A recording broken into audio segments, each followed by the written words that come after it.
American history is trying to repeat itself, and we must do whatever is necessary to stop it from happening. Because if you've been paying attention to any of my history lessons, you should know by now and understand how despicable and depraved this country's history actually is. This is Patel. It's important to understand what it means now that Patel is the new director of the FBI, because he is nothing more than a wannabe J. Edgar Hoover. I guess nobody told him that he's actually not a cross-dressing old white man, but I digress. Patel publicly vowed to get revenge on all those that opposed his master, Trump. Just a year ago, the FBI stated that white terrorist groups were the biggest threat to the U.S. democracy. However, with the new administration, that will no longer be their focus. Instead, this administration seeks to go back to the days of Cointelpro. In order to fully understand what is coming, I must break down what Cointelpro is. Cointelpro, aka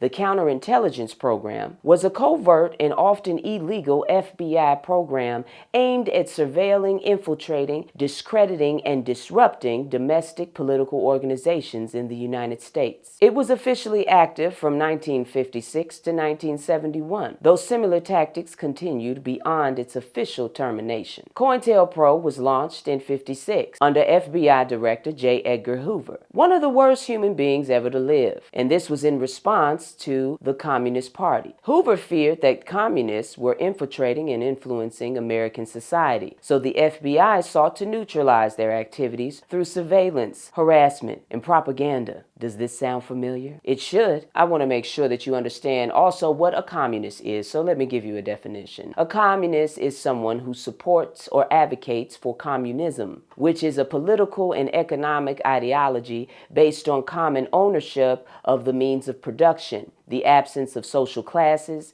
and the elimination of private property. Now, in 56, the program officially begins, focusing on the Communist Party. Tactics include infiltration of the communist group, planting informants, and spreading false information to sow distrust among its members. From 59 to 60, however, the FBI expands its operations to the civil rights organizations and activists who were suspected of communist ties. As the civil rights movement gained momentum, Cointelpro shifted its focus to black leaders. The FBI sought to prevent the rise of what J. Edgar Hoover called a black messiah who could unify black Americans because, oh my God, whatever would we do if they were united?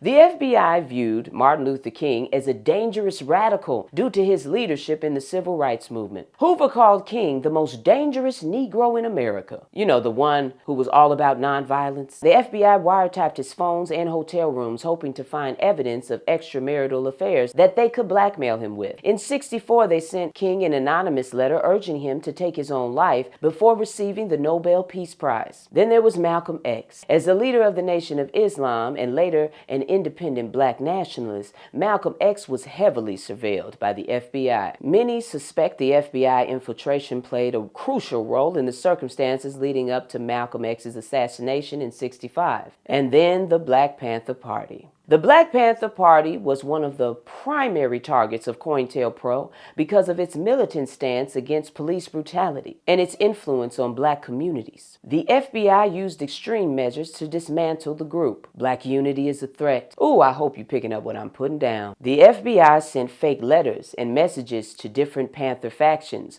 causing suspicion and infighting to attempt to weaken the party. They also used the media. The FBI worked with mainstream media to paint the Panthers as violent criminals, ignoring their community programs like free breakfast for children and the healthcare initiatives. And then, ultimately, they got violent. On December 4th, 1969, Chicago Black Panther leader Fred Hampton was assassinated in his bed while sleeping during an FBI-coordinated police raid. The FBI had an informant, William O'Neill, infiltrate Hampton's inner circle and provide a map of his apartment. The police fired nearly 100 shots, while only one shot was fired by the Panthers in response. They massacred an entire building of innocent people. And this massacre was all sanctioned by the U.S. government. Evidence clearly showed that Hampton was also drugged, and the FBI helped to cover up the murder. They didn't stop there. The Student Nonviolent Coordinating Committee, also known as SNCC, was another major target of Cointelpro. The FBI spread false information that SNCC members were communists or violent extremists. The goal was to undermine public support for the movement. Many organizations suspected members of being informants, leading to splits and disunity. The targeted assassinations, imprisonment, and defamation of black leaders weakened the fight for black liberation. One of the best examples of this is what they did to Huey P. Newton, who would end up spending most of the civil rights movement in jail on false charges. Cointelpro, in collaboration with the local police in Oakland, California, played a critical role in the repeated arrest, legal harassment, and eventual downfall of Huey P. Newton, the co-founder of the Black Panther Party. The FBI, under J. Edgar Hoover, viewed the Black Panther Party as one of the greatest threats to the U.S. national security and sought to neutralize its leadership through surveillance, infiltration,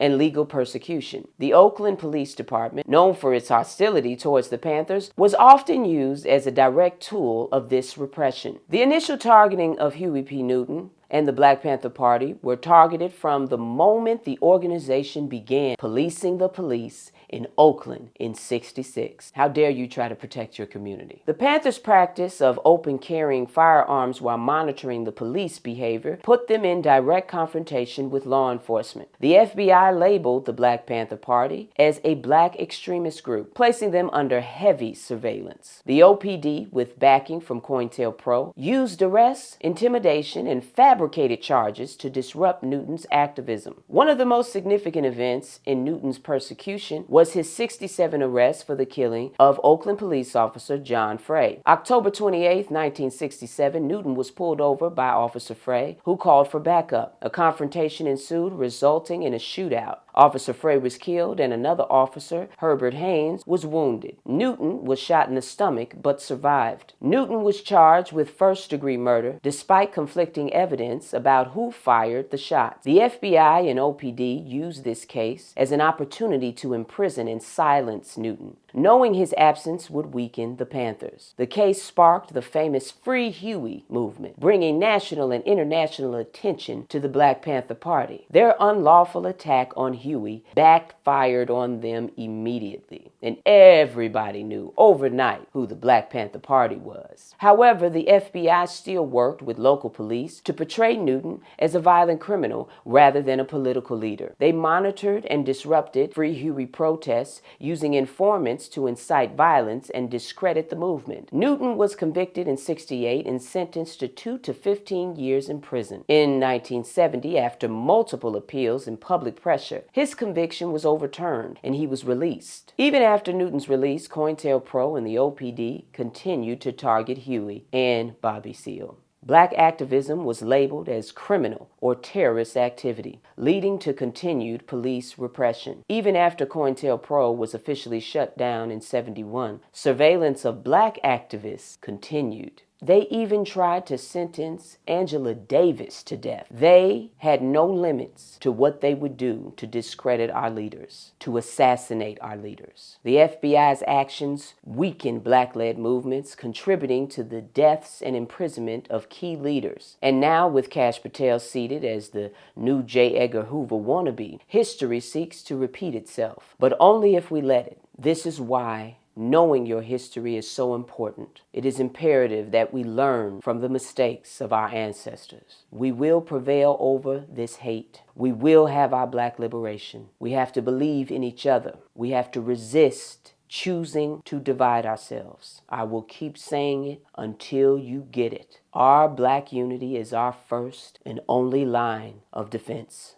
I love you, black man. I love you, black woman. Knowledge is power. Power to the people.